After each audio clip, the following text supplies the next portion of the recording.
कधीच नाही चुकणार तुमचे फेवरेट टीव्ही शोज झी5 सोबत, तेही एकदम फ्री।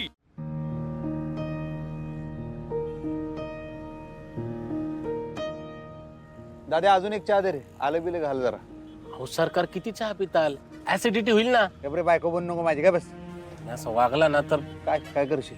काय करशील म्हणजे मी वहिनी साहेबांनी सांगून देईन। काय बारकायच काय, शाळेत आहेस?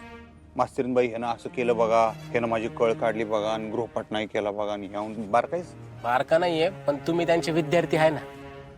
काय आता विद्यार्थ्याला असं अर्धवट सोडून गेल्या, त्या शिका शिका म्हणून मागं लागल्या म्हणून आम्ही शिकायला लागलो। आम्ही शिकायला लागलो तर ह्या अर्ध्यावर सोडून गेल्या, असं कुठं असते काय? आता हे तुम्ही मला सांगण्यापेक्षा त्यांना सांगा ना सगळं। सांगायलाच तर गेलतो, मग भेटल्याच नाहीत, शाळेत गेलत्या। अहो, तुम्ही तिथं थांबायचं ना।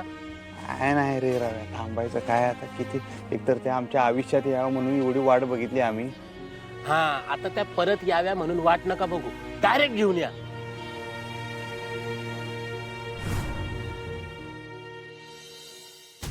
शाळा तुमची नाहीये। काय? शाळा आमची नाही? एज्युकेशन विसरला काय तुम्ही आमच्या बरोबर राहून?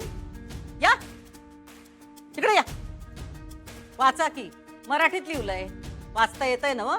भुवनेश्वरी विद्या मंदिर। शाळेला नाव असेल तुमचं, पण ही शाळा तुमची नाही। नाव आहे कारण शाळा आमची आहे। मुळीच नाही। शाळा बांधायला आणि चालवायला बक्कळ पैसा लागतोय, आणि त्यो आमचा आहे। तो पैसा तुमचा नाहीये। म्हणजे तो पैसा सूर्यवंशींच्या खजिन्यातून आलेला आहे, तुमच्या कमवलेल्या पैशातून नाही। त्यामुळे मला शाळा सोड म्हणण्याचा तुम्हाला काही एक अधिकार नाहीये। आम्ही फाउंडर आहोत नावाला। आमच्या सहीशिवाय पान बी हलत नाही शाळेचं। आम्ही जे ठरवतोय तेच होतं इथं, आणि इथून पुढे बी तेच होणार। गपगुमान आम्ही सांगतोय तेवढं करा। नाही मॅडम, मला नाही जमणार। मी आतापर्यंत सगळं सहन केलंय, पण हे मला जमणार नाही। तुमचा त्या घरावरही हक्क नाहीये आणि या शाळेवर सुद्धा नाही। ही शाळा अधिपतींच्या, माझ्या नवऱ्याच्या पैशातून चालवली जाते। माझ्या सासऱ्यांच्या इच्छेतून ही शाळा उभारली गेली आहे। त्यामुळे केवळ या शाळेला तुमचं नाव आहे म्हणून इथून मला काढून टाकण्याचा अधिकार तुम्हाला नाहीये। कळलं? भुवनेश्वरी मॅडम, ए मास्तरडे, ओरडू नका, ऐकू येतंय मला। पण कळत नाही तुम्हाला, मालकीन आहे आम्ही, मालकीन। तुम्ही मालकीण जरी असलात तरी तुमच्यापेक्षा कायदेशीर हक्क माझा आहे। अधिपतींची बायको म्हणून, सूर्यवंशींची सून म्हणून। कळलं तुम्हाला? ए मास्तरडे, आमच्या मोर लय टिवटिव करू नकोस, नाहीतर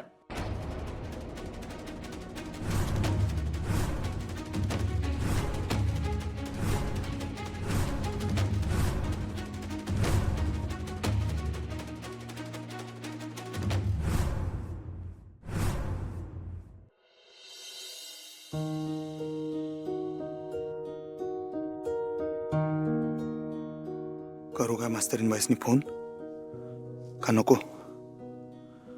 अजून त्याने बी फोन केला नाही राव, म्हणजे त्यांची काय इच्छाच नाही काय बोलायची। पण आता मी बी लईत आणलं तर सगळ्यासनीच त्रास होईल। त्यांच्या आईबाबांच्या चेहऱ्यावरचं टेन्शन बघवत नाही राव मला। काय करू? करू फोन? माझ्यावर हात उचलायचा नाही। मी रस्त्यावर पडलेली नाहीये। मी बायको आहे अधिपतींची, सूर्यवंशींची सून आहे, आणि या शाळेतली रिस्पेक्टेड शिक्षिका आहे। कसला रिस्पेक्ट? रिस्पेक्ट शुद्ध बोलता येतं तुम्हाला, उगाच नाटक करू नका अशुद्ध बोलण्याचं। नाटक कशा बाई? येतं आम्हाला बोलता शुद्ध, पण नाही बोलायचं आम्हाला। तुम्हाला जर याचंच भूषण वाटत असेल तर तुमची मर्जी। आमचीच मर्जी, सगळीकडे आमचीच मर्जी चालणार, घरात, दारात आणि शाळेत बी। आता आम्ही सांगतोय तेवढं करा पटशिरी।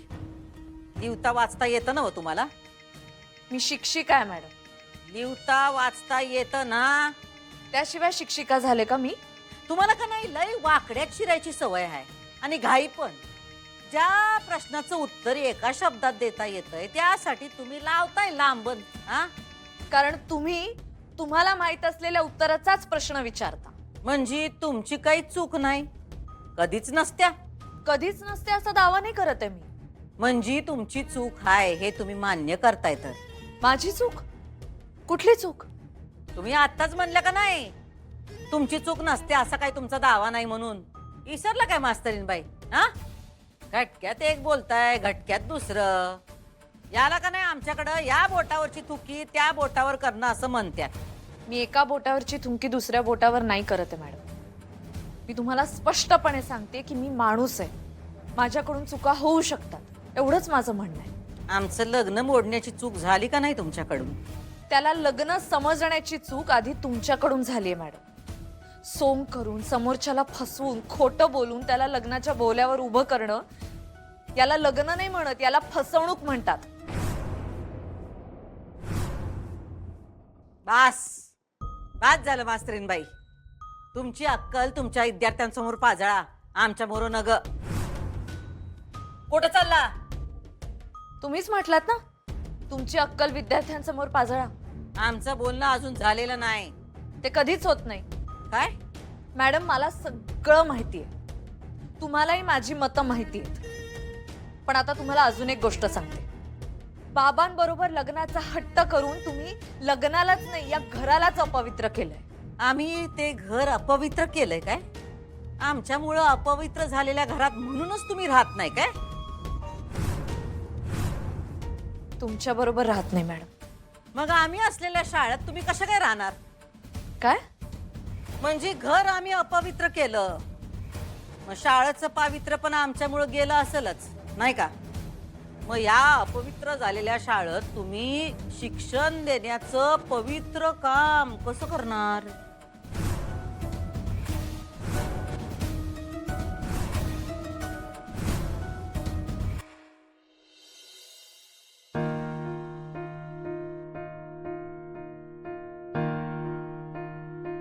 करू का नको करू, काय खेळणं झालं रा मास्तरीन बाई. का अशी डोक्यात राख घालून घेता तुम्ही? जरा शांत व्हा ना. हे बघा, असं म्हणतात की जगात कुठलीही गोष्ट परमनंट नसते, थोडासा वेळ जावा लागतो, सगळं ठीक होतं. आणि घर म्हटलं की वाद होतातच. पेल्यातलं वादळ आहे, रोज येणार आणि रोज शमणार. खरंय, प्रेमात कसला इगो? बोललं पाहिजे मास्तरीन माईन संग. त्यासनी सांगितलं पाहिजे प्रेमापेक्षा इगो मोठा असू नये माणसाचा, आणि तत्व बी प्रेमापेक्षा मोठा असू नये.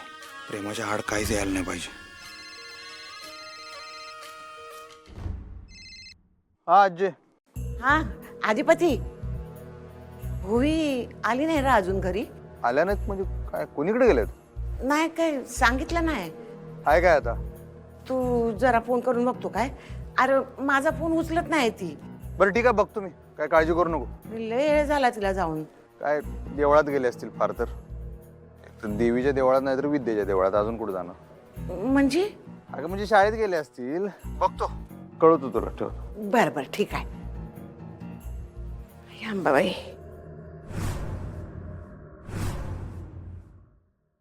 झी5 ॲप डाउनलोड करा आणि पहा सर्व एपिसोड्स एकदम फ्री.